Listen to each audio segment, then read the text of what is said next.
It's the voice of Indiana County. It's WCCS 101.1 FM, AM 1160, and WCCSradio.com. I guess I should have asked this guy, what do you want to talk about? But I didn't. We were talking baseball instead.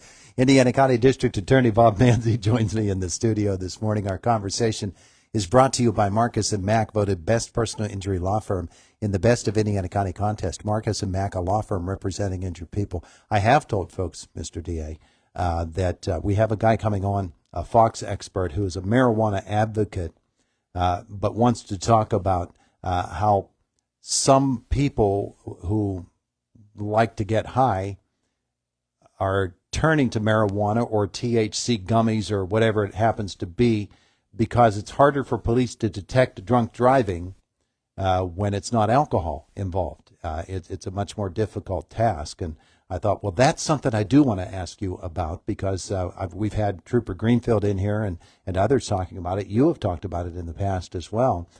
It is much more difficult for the detection of a substance that has caused someone to drive impaired, and impaired is impaired whether it's a little or a lot. Impaired is impaired, and you know, I'll say this: if you're an individual that is specifically choosing to use gummies or some other substance because you think it's harder to detect and you can go drive on our streets while being impaired, that you're just an awful human being, because you're putting all of our families and kids and grandparents at risk. So if that's the purpose, then, you know, you really have to take a look at yourself in the mirror. You know, we're certainly seeing a lot more individuals who are DUI with marijuana in their system. And one of the myths is, if you have a medical marijuana card, it's okay to drive with that marijuana in your system, and it is not. Mm-hmm. And I don't know where the disconnect is. If you have any levels of marijuana or a metabolite of marijuana in your system while you're driving, it is per se DUI. I don't have to prove any bad driving. I don't have to prove any other factor. If you're operating a car and you have it in your system, it's a DUI. And you said metabolite.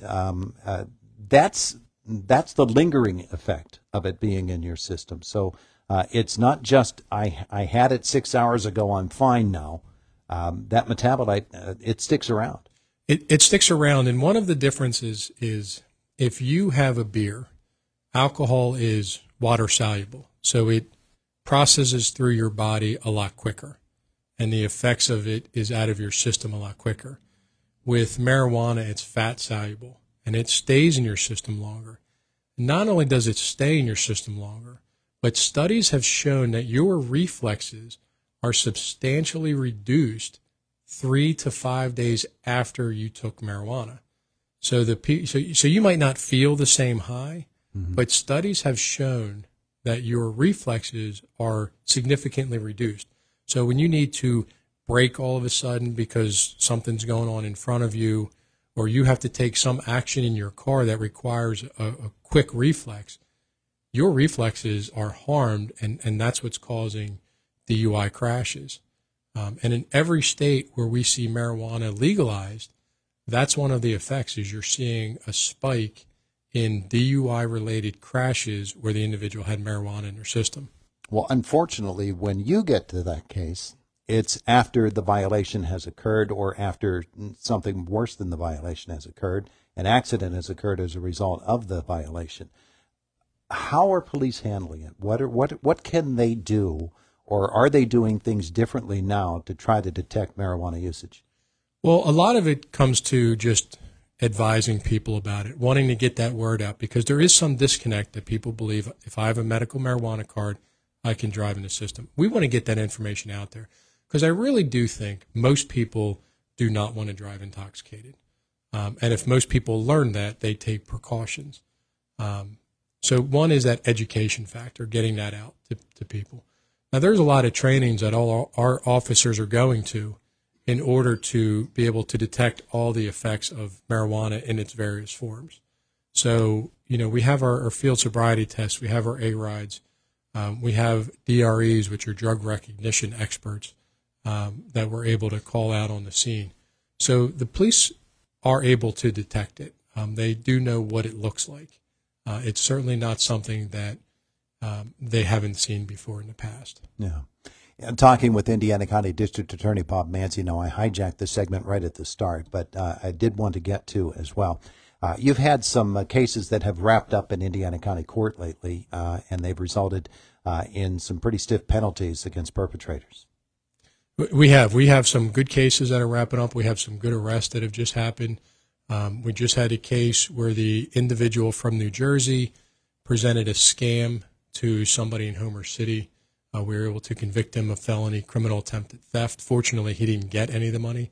The individual victim called the police beforehand. So he was sentenced to incarceration. We're seeing drug dealers that are going upstate. We just arrested 2 drug dealers, and we're looking for a third on an operation out of Seward. The guidelines on that are going to call for some pretty lengthy state prison sentences. Mm-hmm. So we're continuing to go after the drug dealers. We're continuing to go after folks that want to sell the poison in our community because, you know, the person that's trying to do that for money, the person that's trying to profit from that, they just need to be in state prison.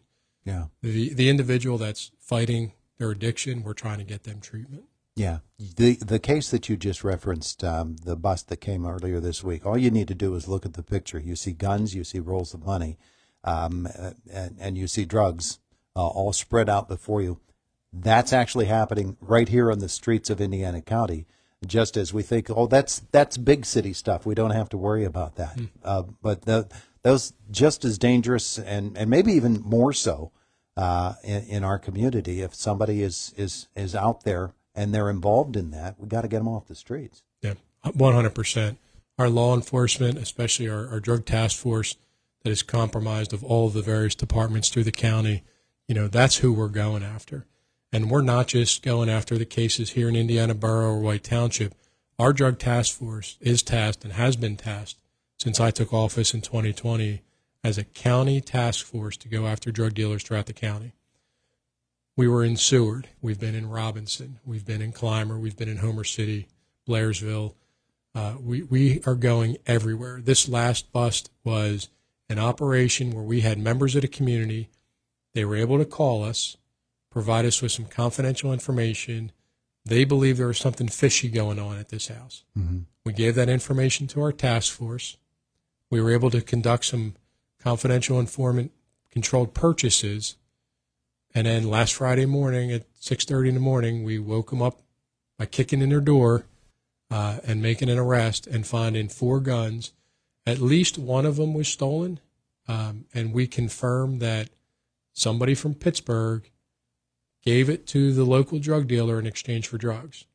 Now, that gun is not going to be used for anything good. Yeah. It might already be connected to a crime or working with the ATF to look through ballistics. But that's here. So one of the big things I like to point out for that is we're going all over the county. And we want individuals in the community to call us. We'll never call those individuals that called our office and gave us that information. Mm-hmm. They never need to testify. Their names never need to be associated with it. They were just neighbors that were concerned because this was happening in their community and they weren't putting up with it. So we're going to hopefully send them to state prison and never have to call those members of the community. Now, just to give folks an idea of how complex an investigation can be, that particular investigation, I would assume, like many others we hear of, that unfolds over a period not of days or weeks, but sometimes months, or it can even take a year before you have everything that you need to make sure that everything is in place and those people can be put in jail for a very long time. You want everything to be a really solid case. Absolutely. I often say I can do things really quick or I can do it really well. We do it really well. This investigation took several months because we needed a confidential informant that was able to make the purchases. You and I aren't going to be able to walk down the streets of Seward and knock on a door and say, hey, I know you don't know me, but can you sell me some drugs? So we need to get individuals that can get into that particular house. We need to create that investigation and insulate it in a way where the members of our community are never going to be called. They don't want to be called. They don't want to be involved. And I understand that. They want to give us the information, and it's our job to move it forward. But it takes that period of time because once we charge them, we know we have them. We feel very confident in our case that we're going to be able to present at court and be able to get an outcome that's going to create a safer community. Indiana County District Attorney Bob Manzi with us here this morning. We're talking about, in this case, a drug investigation, and we've talked as well this morning about marijuana and its effect on drivers. Really, the job is it's a widespread job, isn't it? There can be, you mentioned scams earlier. That's something that you need to be involved in. There's all kinds of different wrong side of the law issues that your office needs to be involved in to get people on the right side. Oh, absolutely. And, when you talk about scams, one of the scams that we're seeing right now, we had these thieves try the scam on me. So what happens is they send you an email from a company and they say, hey, you're being billed $300 or some amount. Mm-hmm. But there's a very clear number to call. And when you call that number, they immediately go, oh, you were billed wrong. We can get you that refund or we can fix it. And then they try to get you to your computer to take down the firewalls so that they can then break into your computer, steal your information. And that's what happened in the case in Homer City. Mm-hmm. So probably a week ago, I received an email from what, the name was a reputable company saying I needed a refund. I called, and that's what they tried to do. They tried to get me to take down the firewall so they could steal my identity. Now, I kept the thief on the phone for about 30 minutes just to go through it to see what it is. But, spreading that information out to folks. If you get an email purportedly from a company, and I don't want to name the company because I don't think they have anything to do with it at all, mm-hmm. But from a company and you get a bill and you say, wait a second, that's not me. That's, make sure you go to a good source to get that company's actual number, because that email prominently had an 800 number. When I called, it was the thieves. Yeah. You could tell it was the thieves. But check in with that company. If you get something from your credit card and it says call the number, pull your credit card out and call the number on the back of your card, not the number on the email. Mm-hmm. You want to double check because, that's what the new thing's trying to do. They're trying to send you a bill, and then they say, oh, my gosh, we're sorry we emailed you that or billed you that. We'll quickly take care of this. And then he starts going through these steps in my computer that make no sense.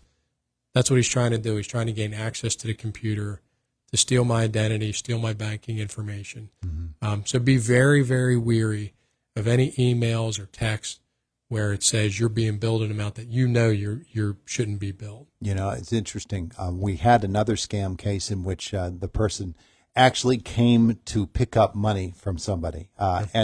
And that's easier to detect. It's a little bit more dangerous, though, because here you have someone coming into personal contact with you.